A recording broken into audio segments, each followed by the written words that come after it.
Hello and welcome to the Whoniverse. All sorts of things have killed off the Doctor. In the last half-century, Doctor Who's unique approach to recasting the lead character has seen him fettled by old age as punishment, by radiation, poisoning, falls big and small, dodgy operations, and time itself.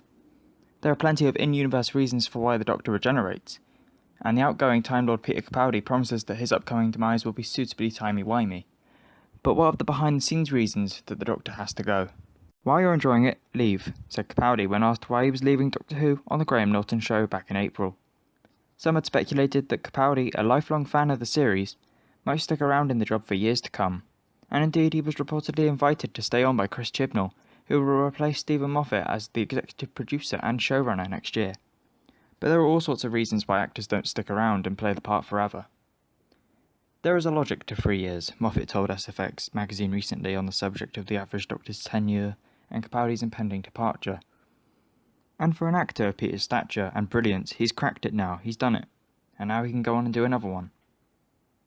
In all cases, it's a demanding role, from the serials of the 1960s to the 12-episode series we enjoy now. Production on a series of Doctor Who is an invariability, a job that takes up 9 months out of a year. All but one of the actors who have played the part on television so far have had to make the decision to quit the role at some point, but many of them have had many different reasons for handing in their TARDIS keys. So let's take a look back at the behind-the-scenes causes of regeneration for each of the previous Doctors in their own words and those of various production teams, and how their final moments in the role were prepared. The first Doctor, William Hartnell. The Doctor's ability to regenerate was invented to solve a practical casting problem. William Hartnell's contract expired in 1966, and his battle with illness, which affected his ability to learn his lines, coupled with the creative differences with changing casts and production teams, prompted the BBC to replace him in the lead role. After rejecting a solution where the Doctor would have been magically recast in a confrontation with the celestial toymaker, the producers came up with a solution of regeneration, as a biological process of renewal that members of the Doctor's species could undertake every 500 years. In later life, Hartnell wrote that he did not give up the part willingly, and it's a sad way to happen across an innovation that has kept the show going for so long. For those who haven't seen it, his time on the series was dramatised brilliantly in Mark Gatiss' penned An Adventure in Time and Space, in which his reluctance to leave the show makes for an especially poignant finale. Nevertheless, by most accounts, Hartnell felt warmly about his successor, saying there's only one man in England who can take over, and that's Patrick Troughton. The second Doctor, Patrick Troughton. The second actor to play the Doctor told producer Peter Bryant early on that he would do 3 years, no longer, a guideline that several of his successors have wound up following over time, whether by accident or design. Despite the forewarning, the circumstances of Troughton's departure in 1969 were tricky, with a 6-episode serial and a 4-episode serial at the end of season 6, both folding into a 10-episode epic called The War Games. Just short of the later retcon that made regeneration a process that occurred when the Doctor was about to die, the serial introduced the Time Lords in its final episode and has them punish him for his adventuring and preempting his next regeneration, and exiling him to Earth.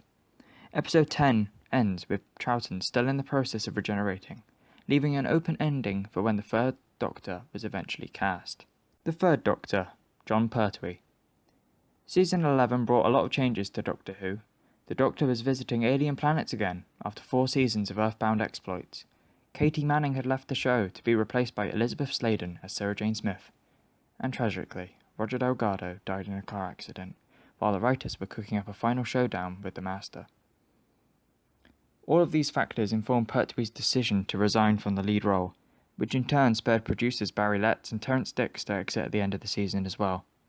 As a favour to Pertwee, the third Doctor's last hurrah, Planet of the Spiders, fulfilled a wish list of wacky vehicles they hoped to fit into the series, somehow, resulting in a glorious chase sequence in Part 2, also the first story to coin the term regeneration.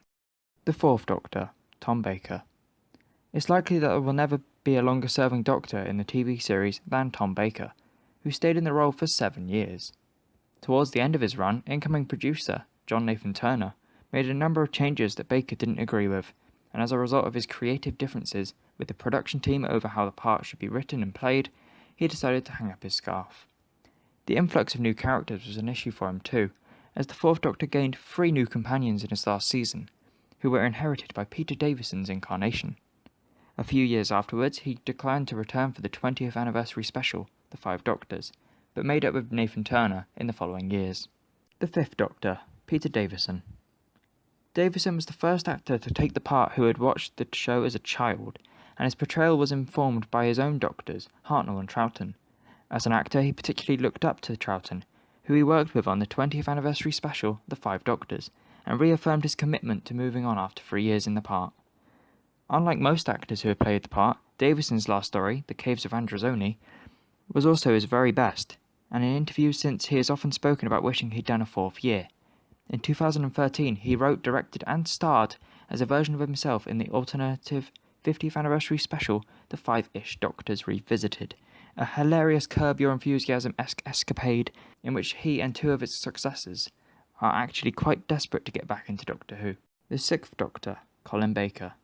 Colin Baker has joked that he got the role by shooting his predecessor when he played Commander Maxil in Arc of Infinity, and as the Sixth Doctor he saw the show through its most turbulent period of its original 26-year run. This included an 18-month hiatus, following his first season as the Sixth Doctor, and ended after his rather meta second season, The Trial of a Time Lord. Ahead of that season, Baker told the press that he intended to stay for up to 7 years, as his namesake had done, but the BBC's management wanted to refresh the show, and unceremoniously let him go when his contract expired.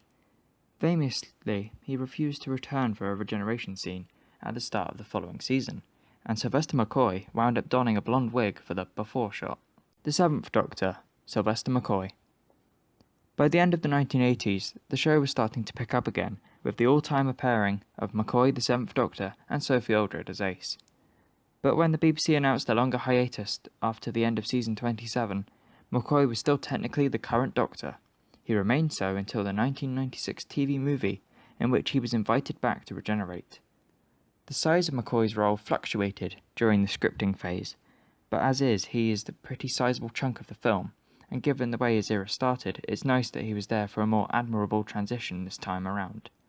However, McCoy said in the first ever episode of Doctor Who Confidential in 2005, in retrospect, he believed the story should have been entirely dedicated to establishing McGann, the Eighth Doctor, Paul McGann. The extended pilot that was the TV movie didn't succeed with the American audiences, and there was no full series, which unfortunately meant that for a long time, the Eighth Doctor's total screen time amounted to little more than an hour. In trying to re-establish the series for a 21st century audience, executive producer Russell T Davies understandably didn't extend the same opportunity to McGann in 2005 as Fox did for McCoy. Happily, like McCoy before him, the open-ended nature of the TV movie meant that he was still the current Doctor for a while, and the Eighth Doctor was developed further in spin-off media, particularly in the official audio spin-offs by Big Finish, starting in 2000. He may be the only Doctor who hasn't actually officially quit playing the role, although he did film a regeneration in the surprise 50th anniversary minisode The Night of the Doctor, finally handing over the role to John Hurt's incarnation. The Ninth Doctor, Christopher Eccleston. The Monday After Rose heralded Doctor Who's triumphant return to BBC One in 2005. The newspapers were full of the news that Christopher Eccleston would regenerate at the end of his first series, going off an inaccurate statement from the BBC press office. These reports implied that he feared being typecast, but Eccleston, who is notoriously private, has gradually elaborated upon his reasons for departing over time. His most recent statement on Radio 4's Loose Ends in 2015, "Myself and 3 individuals at the very top of the pyramid clashed, so off I went." True to form, he declined to go into any further detail, without these individuals present to tell their side of the story. In the end, the inclusion of a regeneration, so early in the revived series, has probably consolidated its success, and Eccleston has always been outspoken about how proud of his work on the series, which gave him a rare opportunity to act in a family-friendly context. The Tenth Doctor, David Tennant. Tennant went on to be one of the most popular of the new series Doctors, and there was dismay when he announced his departure live on ITV in late 2008, while accepting a National Television Award for his work on the series. Like his Doctor and future father-in-law, Peter Davison, before him, he quit after 3 series and left on a high. The 10th Doctor's final episode was seen by 10 million viewers on New Year's Day 2010, in the midst of a marketing push that saw Doctor Who dominate everything from panel shows to idents on BBC One. He left at the same time as Davies, but like Capaldi, he was invited back for one more series by then incoming showrunner Moffat. Originally, the 11th Hour would have opened with young Amelia Pond meeting a dying 10th Doctor, and he would ultimately have regenerated in the finale of Series 5. But upon hearing about this idea, and having that what Davies described as a wobble, Tennant eventually decided that he would rather watch Moffat's first series than be in it. The 11th Doctor, Matt Smith. After taking the series to new heights of publicity around the world, particularly in America, the news of Smith's departure was leaked shortly after his third series had broadcast, but before the intended surprise regeneration that would unfold across the 50th anniversary special and a final Christmas special. Moffat's broad idea for the 11th Doctor was for him to be constantly dealing with the fallout of a battle that wouldn't happen until the end of his life. This arc didn't number his days in the role, but it did leave a lot of exposition to his very last episode. The showrunner has recently admitted that before he decided to stay on to usher in the new Doctor, he tried to persuade Smith to stay on for a fourth series with him. Furthermore, speaking at New York Comic Con in 2016, Smith said that leaving when he did was one of his great regrets. It's interesting to think about what might have been if the resolution of Eleven's arc in the Time of the Doctor had unfolded over a whole series instead of one special. But nowadays, death isn't the end for the character or the actor. It's a bit like being the president. You're always the Doctor. So said David Tennant, trying to explain the complicated casting history of Doctor Who to David Letterman on The Late Show in 2014. It's a good analogy. In the same way a former US president retained the title Mr. President, after they leave office, Tennant and the others are as likely to have someone in the street or at a convention call them Doctor, long after they last played the role on telly. And even after their era is officially finished, the timey-wimey nature of the series gives them ample opportunity to pop back in every once in a while. 11 out of the 14 actors who have played the Doctor to date have reappeared in the latter multi-Doctor stories: the 3 Doctors, 1973, the 5 Doctors, 1983, the 2 Doctors, 1986, the Children Need Specials Dimensions in Time, 1993, and Time Crash, 2007, and The Day of the Doctor, 2013. But with the emergence of Big Finish as the official producer of audio's spin-off adventures, that the phenomenon of the Doctors at large have really come into play.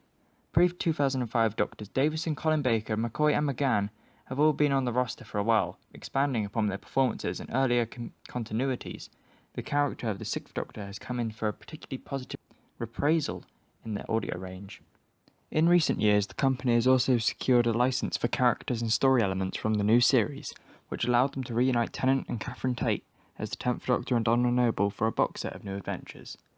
The late great John Hurt, who only ever played the part on TV once in 2013, technically never quit the role and kept playing the Doctor in audio plays, right up until he passed away earlier this year. We'd be surprised if Capaldi, the superfan, doesn't wind up doing at least a couple of audio stories at some point too. Even long-time holdout Tom Baker, who confessed he felt he'd played the role for one series too long, first time around, and hadn't seen a script he liked since, has returned both on screen as a potential future incarnation of the Doctor, who creates London's National Gallery, and in audios, joining the company's roster of leading men in 2011. Barring retirement from their roles, we can reasonably assume that the TARDIS doors are still open to Capaldi and his fellow Doctors at any time. Thanks for watching. I hope you enjoyed a look back into the history of Doctor Who and how Regeneration has allowed so many actors to play the role of the Doctor throughout the show's 54-year history, and with an actress, Jodie Whittaker, becoming the 13th Doctor, a show that continues to make history. If you want to see more Regeneration content, check out my Regeneration trailer on the left, and if you like this video and want to see what I make next, then subscribe. Thanks again, and I'll see you in the next video. Bye bye.